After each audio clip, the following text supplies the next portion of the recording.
Shalom Bapak Ibu Saudara yang Tuhan Yesus kasihi, perkenalkan saya Pendeta Melki Patoni, Pendeta Jemaat GPIB Anugerah Pangkalan Berandan, Pospelke Secanggang, Kabupaten Langkat, Mupel, Sumut Aceh. Dalam kesempatan ini Bapak Ibu Saudara, kami Pospelke Secanggang mencari dana dalam rangka pengadaan motor gereja untuk mendukung proses pelayanan saya di Pospelke Secanggang. Mohon bantuan dan dukungan dari Bapak Ibu Saudara sekalian. Berikut Ibu Bapak profil dari Pospelke Secanggang.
Demikianlah Bapak Ibu Saudara profil dari Pospelke Secanggang. Kiranya Bapak Ibu Saudara berkenan untuk membantu, mendukung, dan menopang pelayanan kami. Bantuan Ibu Bapak Saudara dapat diberikan melalui nomor rekening di bawah ini. Terima kasih, Tuhan Yesus memberkati.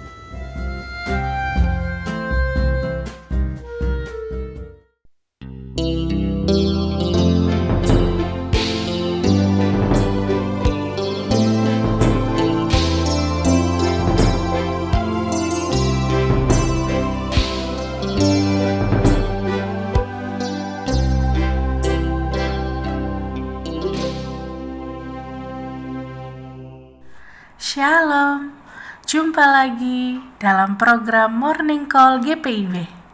Kali ini bersama saya Pendeta Priscilia Bukit. Saat ini saya melayani di GPIB Jemaat Maranatha Balikpapan, Pos Pelayanan dan Kesaksian, Eklesia Penajam, dan Agape Babulu.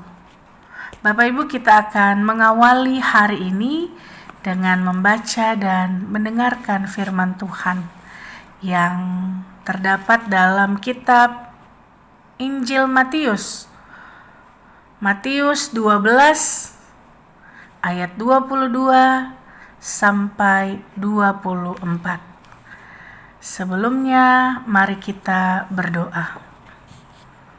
Bapa di sorga, kami mau mendengar, kami mau membaca kebenaran firman Tuhan. Tuntun kami dengan Roh-Mu yang kudus, supaya kami boleh mengerti, dan Tuhan memampukan kami untuk melakukan firman ini dalam aktivitas kami hari ini. Berfirmanlah ya Tuhan, kami bersedia untuk mendengarkan. Amin. Matius 12 ayat 22 sampai 24 yang menyatakan, kemudian dibawalah kepada Yesus seorang yang kerasukan setan. Orang itu buta dan bisu. Lalu Yesus menyembuhkannya sehingga si bisu itu berkata-kata dan melihat. Maka takjublah sekalian orang banyak itu, katanya, ia ini agaknya anak Daud. Tetapi ketika orang Farisi mendengarnya, mereka berkata, "Dengan Beelzebul, penghulu setan, ia mengusir setan." Demikianlah bacaan Alkitab kita hari ini.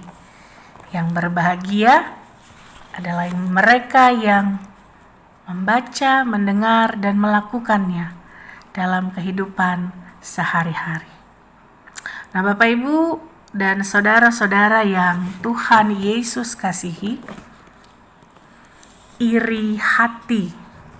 Nah, kalau kita bicara soal iri hati, ternyata sudah menjadi satu penyakit yang bahkan sudah ada sejak zaman Tuhan Yesus.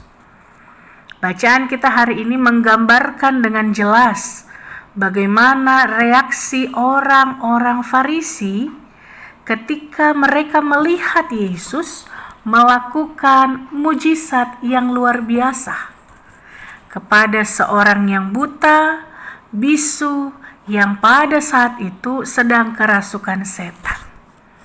Alih-alih mengakui kemahakuasaan Yesus sebagai anak Daud, diam-diam ternyata mereka menyebar berita yang tidak benar tentang Yesus. Didasari rasa iri hati, orang Farisi menuduh Yesus melakukan mujizat dengan memakai kekuatan setan. Didasari rasa iri hati, orang Farisi melakukan tindakan yang tidak benar. Mereka memfitnah Yesus bahwa Yesus menggunakan kekuatan setan untuk mengusir setan.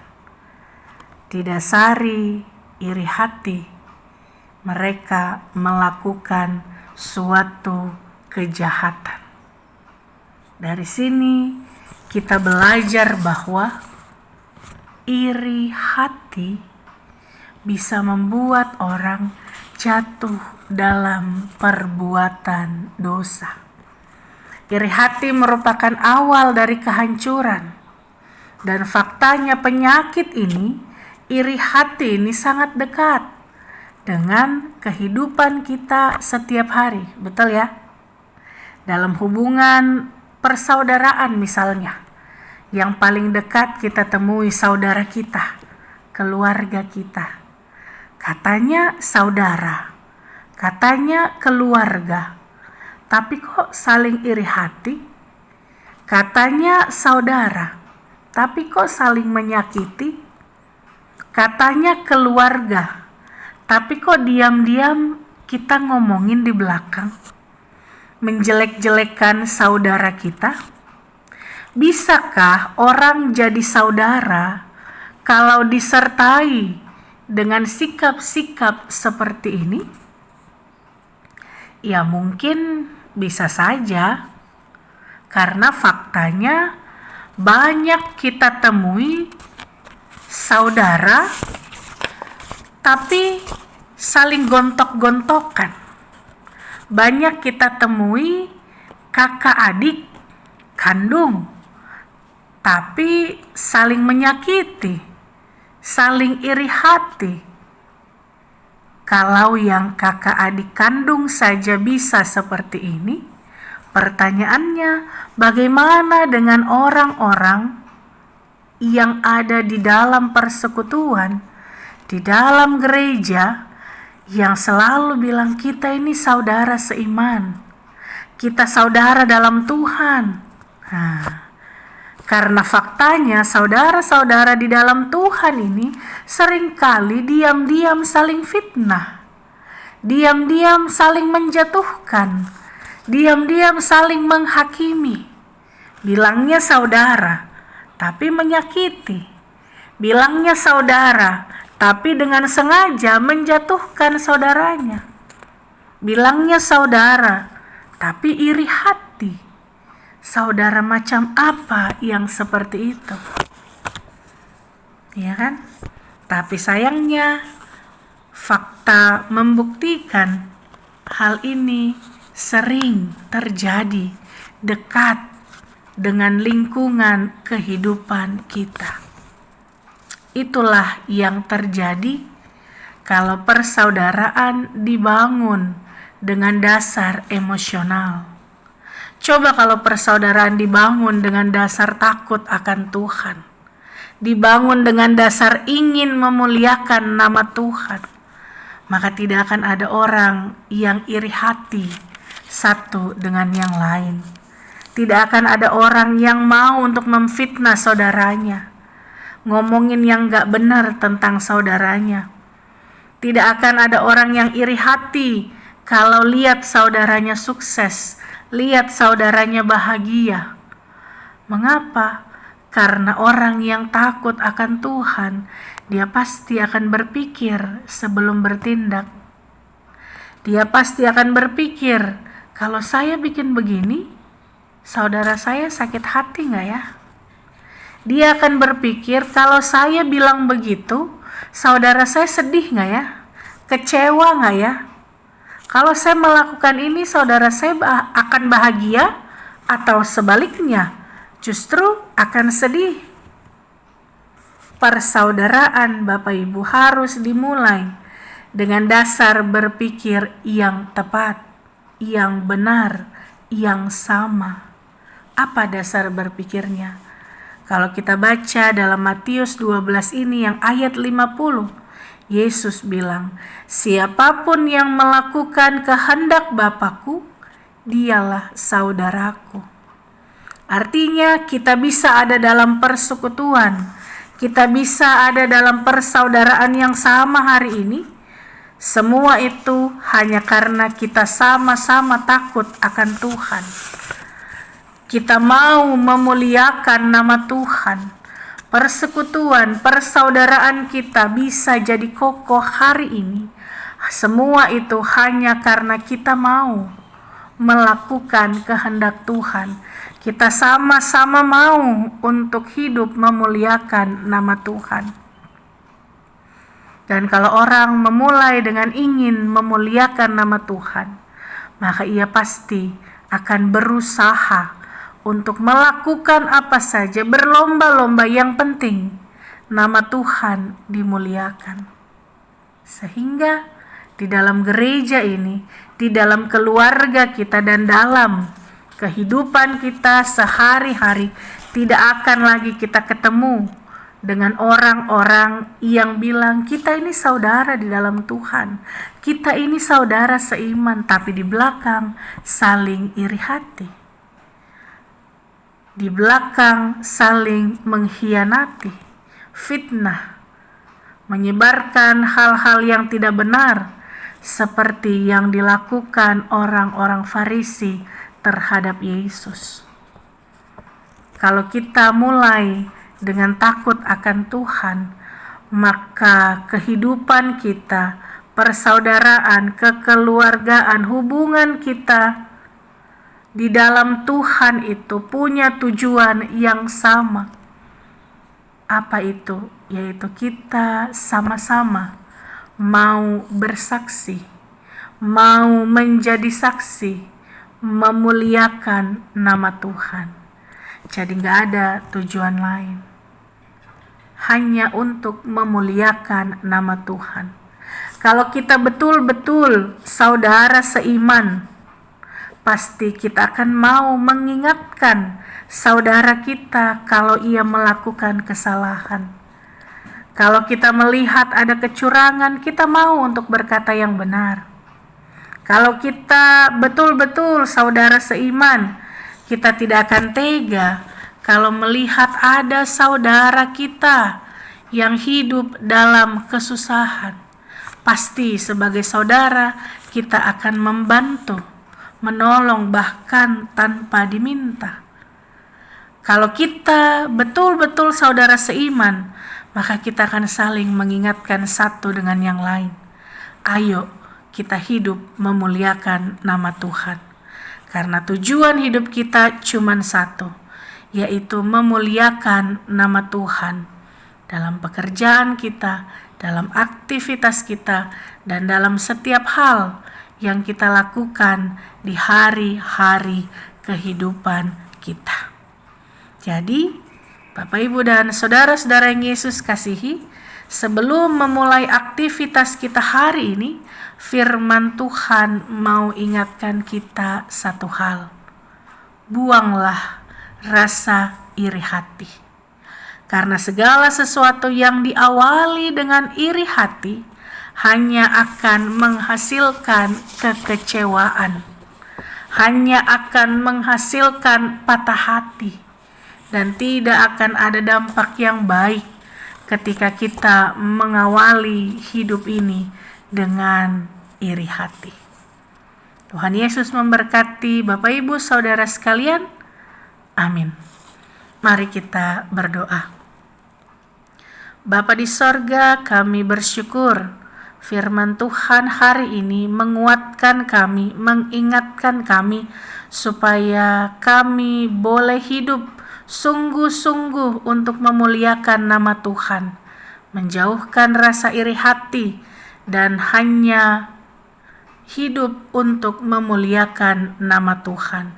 Bapa, tuntun kami supaya kami boleh dimampukan oleh Tuhan agar dapat melakukan firman Tuhan ini. Kami boleh hidup takut akan Tuhan, saling memperhatikan dengan sesama kami, saudara kami, dan kami boleh hidup hanya untuk memuliakan nama Tuhan.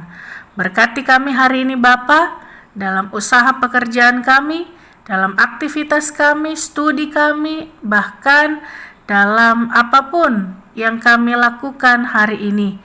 Biarlah apapun yang kami kerjakan hari ini, kami hanya melakukannya dengan satu tujuan, yaitu hanya untuk memuliakan nama Tuhan. Ampuni salah dan dosa kami Tuhan Yesus. Di dalam nama Tuhan Yesus kami berdoa dan mengucap syukur pada Bapa di sorga. Terpujilah Engkau Allah, saat ini kekal sampai selama-lamanya. Amin.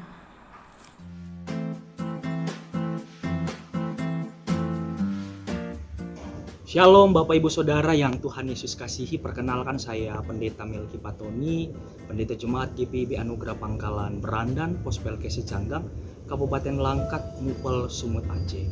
Dalam kesempatan ini Bapak Ibu Saudara, kami Pospelkes Secanggang mencari dana dalam rangka pengadaan motor gereja untuk mendukung proses pelayanan saya di Pospelkes Secanggang. Mohon bantuan dan dukungan dari Bapak Ibu Saudara sekalian. Berikut Ibu Bapak profil dari Pospelkes Secanggang.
Demikianlah Bapak Ibu Saudara profil dari Pospelkes Secanggang. Kiranya Bapak Ibu Saudara berkenan untuk membantu, mendukung, dan menopang pelayanan kami. Bantuan Ibu Bapak Saudara dapat diberikan melalui nomor rekening di bawah ini. Terima kasih, Tuhan Yesus memberkati.